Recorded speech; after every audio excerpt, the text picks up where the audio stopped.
We are backstage with Roy Nelson, who defeated Jared Rosholt here in Las Vegas at UFC Fight Night. Roy, although you came out victorious, you don't seem very happy about that. No, I didn't. I worked so hard on this camp, and I wanted to just, reunite the fans. I know I try to give the fans exactly what, the explosion, a fun fight to watch. I didn't think he was going to run the whole time. Jared's a great athlete, but he's not a fighter. And tonight I think I showed that to the UFC world that he's a great athlete, but man, when you got to fight, you got to fight. If we've been on the street, he would already went home.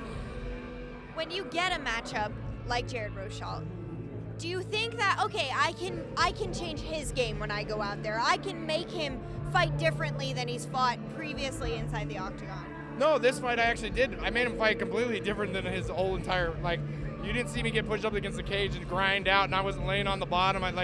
I changed his whole game up, but he ran the whole time. I can't stop a track star except, if we were in a cage, it's a little bit easier to stop in a box.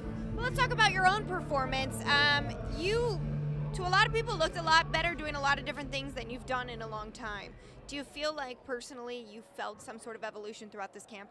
Oh no, I worked so hard on this camp. This camp was like an evolution in my game. I started doing jiu-jitsu again. I had evolution by far. And if you probably go back and look at my punch count, it's probably way higher than normal.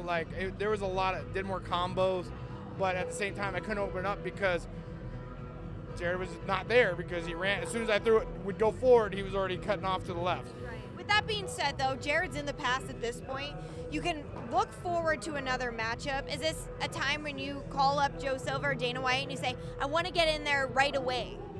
Usually, if it was coming off a loss, I'd be talking to Joe right on the bus afterwards, going, okay, what are we doing now? Or if I injured my hand or my foot, I'd be like, okay, after this, but who you got in mind? Yeah. And then, I'm the first guy to go, hey, who are we fighting? Because I want to fight 6 weeks or 7 weeks from now, unless I'm injured.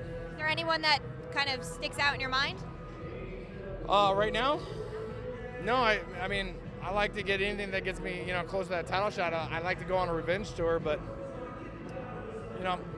right now I'm not. I'm just kind of want to go back and look at what I could have done to cut off the cage a little bit more, or not. Just whatever, just be a better fighter. As you mentioned your training camp and the evolution of everything, you gave a slight smile about that and the fact that you were doing jiu-jitsu again. Is that just something you feel like now that's the way you're going to continue from this fight on? Yeah, no, I think just the evolution of my game is just I'm like a fine wine. I just get better and better.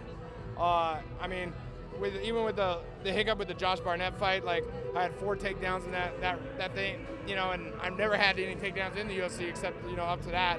So it shows that I have the game to evolve, and that's all I want to do is just keep on getting better and better. Right. Well, congratulations on the win, Roy. Looking forward to seeing you back in that octagon. I know you're looking forward to a new opponent. I appreciate it. Thanks, Roy.